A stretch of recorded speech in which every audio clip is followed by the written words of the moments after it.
You either support this or you leave. That's what she said, in front of everyone, in front of my cousins, her coworkers, our neighbors, and the bartender who looked way too invested for someone paid to pour drinks. There were still 3 minutes left in the toast, and she interrupted it just to drop that bomb. And I swear to you, I stood there like a vending machine that just got kicked, blinking, humming, but nothing coming out. I wasn't supposed to be there. The invite was meant for her. She told me it was just a client appreciation dinner, then forgot I was logged into our shared Amazon account and accidentally ordered 2 outfits, one for her and one for him. So I came, quietly, sat at the far end of the rooftop bar, watched her flirt over lemon martinis with the guy who was definitely not just her boss, watched her slide his tie between her fingers like it was muscle memory, and I stayed silent until she saw me, until she laughed, said, "Well, this is awkward," and motioned for me to come over like I was late for an appointment. Then she said the line, that one, "You either support this or you leave." What did she want me to support exactly? The fact that she wanted more freedom? That she wanted to explore connection without outdated labels? That she wanted her husband to nod politely while she shared a vacation villa with a man named Carson who wore his sunglasses on the back of his neck? But here's what really shattered me. When she said that, when she threw down that public ultimatum like it was some kind of enlightened TED Talk, he pulled a hotel room key from his wallet and handed it to her. Like it was already planned. Like I was the last one to figure it out. She didn't even hesitate. She took it. The room number? 1107. I saw it upside down in her hand as she smiled at him like I wasn't standing 3 feet away. People around us weren't even whispering. They were just staring, holding their drinks, watching the circus. My circus. Me, the loyal clown. So what did I do? I took a napkin, scribbled 4 words, and dropped it on the table. "Your mother warned me." Then I walked away.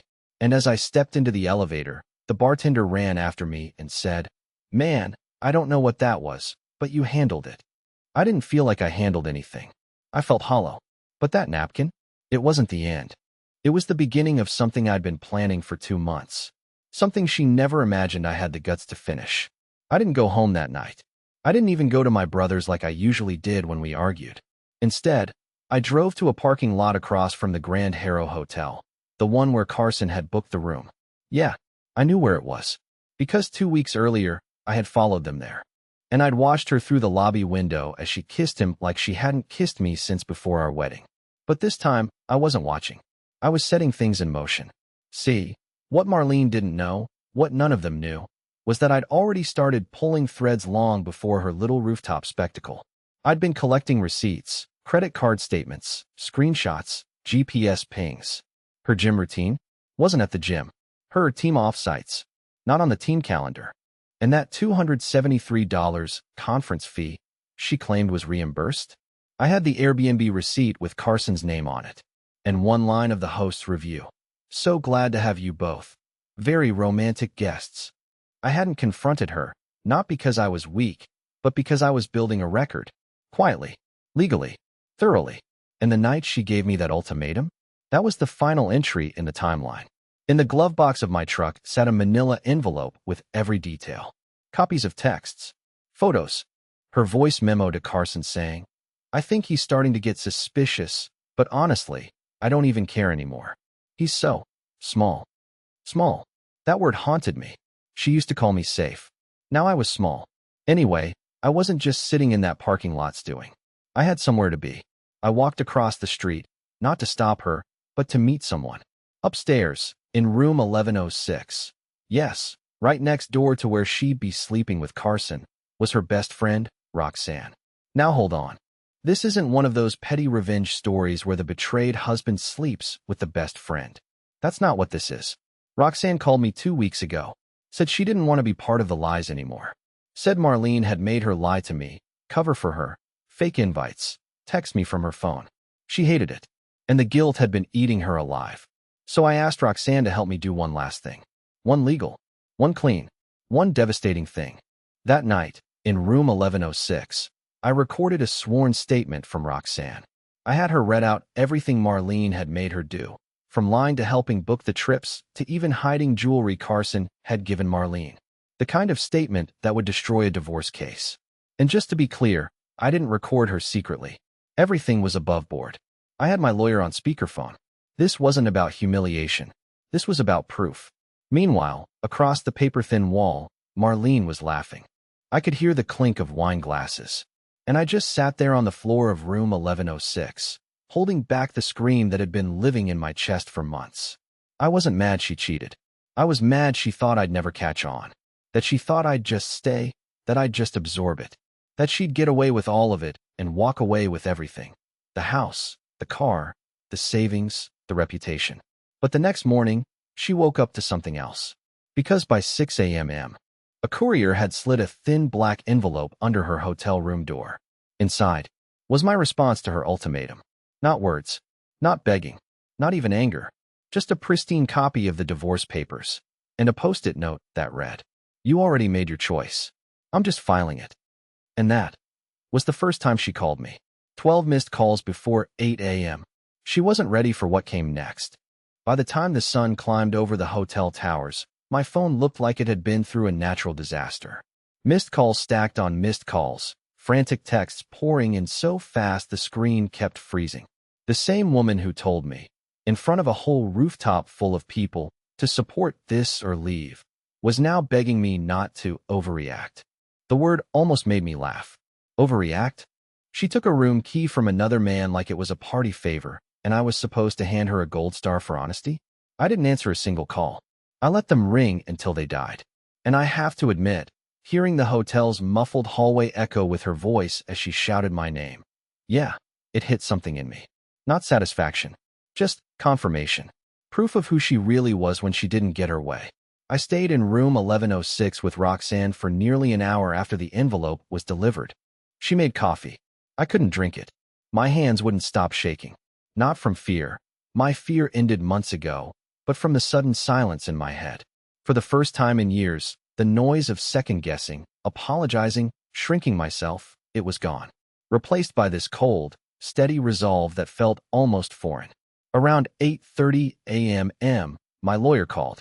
He said the delivery was confirmed, witnessed, and time-stamped. He said everything we needed was already in motion. He congratulated me. I didn't feel triumphant.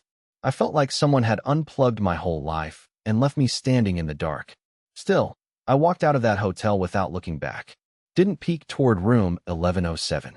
Didn't check the lobby. Didn't wait for her to chase me. But she did chase me. Not outside, no. She drove to our house. She waited in the driveway like an abandoned retriever. She had mascara streaked down her cheeks and last night's makeup smeared like she'd rubbed her face raw. When she saw my truck pull up, she sprinted to the door before I could even turn off the engine. "Colby, please," she cried, pulling on the handle. "Talk to me. You can't do this. Not like this." The audacity. She said I couldn't do this. Like she hadn't already done everything possible to end the marriage herself. She begged, swore it wasn't a real affair, said it was emotional confusion, not betrayal. She said she never meant to hurt me. The same classic line people use when they've spent months rehearsing exactly how to do it. And then she said the line that finally made me snap. "Why couldn't you just let me figure things out without making everything so dramatic?" Dramatic. Me. The man who stood quiet for months while she played house with another guy. I told her I wasn't here to argue, and I wasn't here to negotiate. I said the papers were signed. She screamed that she wouldn't accept them. Then she tried a different tactic, pulling out her phone, scrolling frantically, trying to delete messages while blocking the screen with her hand like I didn't already have every screenshot saved. She tried to laugh it off, claiming the recordings weren't real, that Roxanne misunderstood, that the Airbnb host exaggerated. She even tried to blame me, claiming I had emotionally neglected her. Funny, since I was basically her unpaid emotional support animal for the past 5 years. When she realized guilt wasn't working, she switched to anger. Said I was weak. Said I was making a mistake. Said I'd regret throwing away everything we built. But then, oh, here's the best part. She got a call from Carson. And right there, on my driveway, in front of me, she declined it. She looked at me, wide-eyed, panicked, like she'd been caught cheating for the first time and not the 100th. "See," she whispered, "I'm choosing you." No, she wasn't. She was choosing the version of me she thought she could manipulate. The version that rolled over. The version that cried quietly in the bathroom so she wouldn't hear. That version was gone.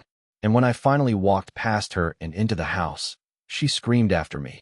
You think you can just leave? You think you can just replace me? But here's the thing. I wasn't replacing her. I was removing her. And she hadn't even seen the real consequences yet. Not the financial ones. Not the social ones. Not the one person I had already spoken to. Someone she never thought would take my side. And when that person stepped into the picture, she completely lost control. Marlene came back the next morning with muffins. I kid you not, blueberry muffins. As if a dozen blueberries could erase a year of betrayal. She rang the doorbell like we were a normal couple, like nothing had happened, like I hadn't dropped divorce papers under her lover's hotel door less than 24 hours ago. I didn't answer. Instead, I stood behind the curtain and watched her fidget on the porch.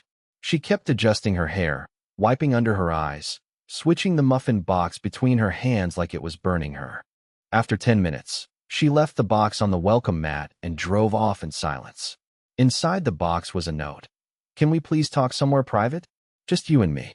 I'm not giving up on us. But it was too late. Way too late. See, the person she never expected me to talk to was her mother, Lillian. And let me tell you something about Lillian. She never liked me. Not one bit. She thought I was beneath her daughter, and she never hid it. But she also had no idea her golden child had been running around town with Carson like it was a hobby. Until I told her. I didn't call her to get even. I called her because she deserved to know that her daughter wasn't who she thought she raised. And the moment I told her everything, how Marlene humiliated me at that rooftop party, how she lied for months, how she bragged about it to her friends like it was girl boss behavior, Lillian went dead silent. Then she said, "Meet me tomorrow. And bring proof." So I did. I met her at her retirement condo, sat at her glass dining table with all the printed messages, receipts, and yes, even Roxanne's statement. She didn't blink. She didn't cry. She just said, "She's not going to like what I'm about to do." I didn't ask what that meant. I didn't have to, because by that evening, Marlene called me again, this time screaming. Not crying. Screaming. "You went to my mother? Are you insane?" And I calmly said, "You gave me an ultimatum. I accepted it. Now I'm just informing your references." That's when she hung up. But I knew where she was headed next. Not Carson's. Not mine. She was going to beg someone else. And what she didn't realize was that someone had already seen the video. When Marlene's world started to collapse, it didn't come crashing down all at once. It splintered, quietly, cruelly, and in all the places she cared about most. The first crack? Her job. She walked into the Anderson Bloom office on Tuesday morning thinking she could still control the narrative, that she could spin the truth into something empowering. She wore her best heels and brought iced coffees for her team like she always did when she wanted to distract people. But what she didn't know was that the video had already been seen by someone upstairs. Not just any video, the one from Brecker's rooftop party. Someone had filmed it. The whole thing. Her standing in front of her co-workers, declaring she wanted freedom, handing me an ultimatum like it was a TED Talk, and taking the room key from Carson like it was a casual Friday gesture. The angle was perfect. The audio crystal clear. It even caught me walking away without a word, and the moment Carson slid his hand into hers right after. That video wasn't meant to go public. But it did. Not because of me. I would never leak something like that. But someone at the party uploaded it anonymously with the caption, "Modern love or modern narcissism?" And once it started making the rounds on social media, it was over. Clients saw it. HR saw it. Even her company's founder saw it, and apparently didn't appreciate being tagged in the comments by people asking, "Is this what your culture promotes?" Marlene tried to deny it at first, claimed it was taken out of context, said it was a joke between friends. But you can't joke your way out of saying, either support me sleeping with someone else or leave. Especially not when you say it on camera with champagne in hand and your wedding ring still visible. So when I got a text from her, just 2 words, "Are you happy?" I didn't even respond. Because the truth was, I wasn't happy. I wasn't dancing on her downfall. I wasn't smiling while she sank. I was just tired. Tired of being the guy who kept forgiving. Tired of sleeping beside someone who had already replaced me in her head. But she wasn't done. Marlene never gives up when her image is on the line. She showed up again, this time at my work. Yeah, my job. Walked right into the inventory room at Brewster's Hardware like we were in some melodramatic soap opera. She looked terrible. Hair messy. Eyes bloodshot. Voice trembling, but still trying to sound strong. She said, They suspended me. Carson hasn't called. I don't even know where to go. I said, I think that's called consequences. She stared at me like she didn't recognize who I was. Like I'd become someone she couldn't manipulate. Then, she tried to reach for my hand and said, "You're the only one who still knows me." But I pulled away, because she was wrong. I didn't know her anymore. And honestly, I wasn't sure I ever had. What she didn't know was that while her fake world was collapsing, a real door had quietly opened behind her, and someone she least expected had just walked through it. That night, after she ambushed me at work and left with nothing but a cracked ego and her unfinished apology, I sat in my truck for nearly an hour. Engine off, phone in my lap, just staring at the parking lot lights like they were going to tell me what to do next. But I already knew. There was one more piece of this story I hadn't dealt with, one more thread I hadn't pulled. And that thread had a name, Elsie. Now, Marlene thought Elsie was long gone. Ancient history. Elsie was her college roommate, her maid of honor, and at one point, her closest friend in the world. Until one night, for years ago, they had a massive falling out. Marlene never told me the full story.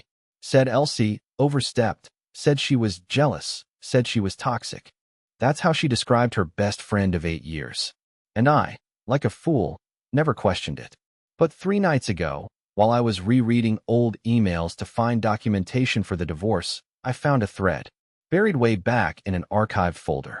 It was from Elsie, a long email, never replied to. She had sent it to both of us. And it said, "Colby, I don't know if you ever saw this, but you deserve the truth. I can't let her lie to you anymore." Attached was a PDF. And that file? It changed everything. It was a log of messages. Real ones. Screenshots from a burner account Marlene used on some private app. Messages between her and Carson that went back over 6 years. This hadn't been a fling. This had been a hidden relationship running parallel to our marriage since before our 2nd anniversary. They had rules. They had codes. She even had a secret email registered to a last name I'd never seen before, her grandmother's maiden name. Elsie discovered it by accident. She walked in on them kissing in a parking garage during a girls' weekend trip. Marlene begged her not to tell me, then threatened to cut her off. And she did. She erased Elsie from our lives so thoroughly that even when I asked about her months later, Marlene snapped, "Why do you always live in the past?" So I called Elsie. After 4 years of silence, I heard her voice again, shaky at first, cautious, and then almost tearful when I told her I'd seen the file. She said, "I tried. I really tried to do the right thing, but she burned it all down." I asked her, "Would you be willing to say it out loud this time?" She said yes, and that's when everything shifted. Because now, it wasn't just me versus Marlene. It wasn't just hurt feelings and screenshots. Now there was someone else who knew everything, and had receipts that went all the way back to the start. I didn't plan revenge. I didn't need to. The truth was already bleeding through every layer of her carefully constructed life. And the next person to confront her? Wasn't me. Wasn't Elsie. It was someone she'd lied to even more than me. And when he showed up, she completely broke. When Carson knocked on her door, she actually looked relieved. This was 3 days after the video went viral, 2 days after she got suspended from her job, and 1 day after I told her I wanted no further contact until the divorce hearing. In her mind, Carson was the last ally she had left. The man she risked everything for. The one who handed her a room key like a promise and whispered sweet nonsense about living her truth. But what she didn't know, and what I did, was that Carson had a lot more to lose than she did. See, Marlene thought she was the only one with a secret. She didn't realize Carson had been hiding his own double life. Married, 2 kids, a mortgage in another city, and a wife who had already seen the video long before his office did. I didn't leak it.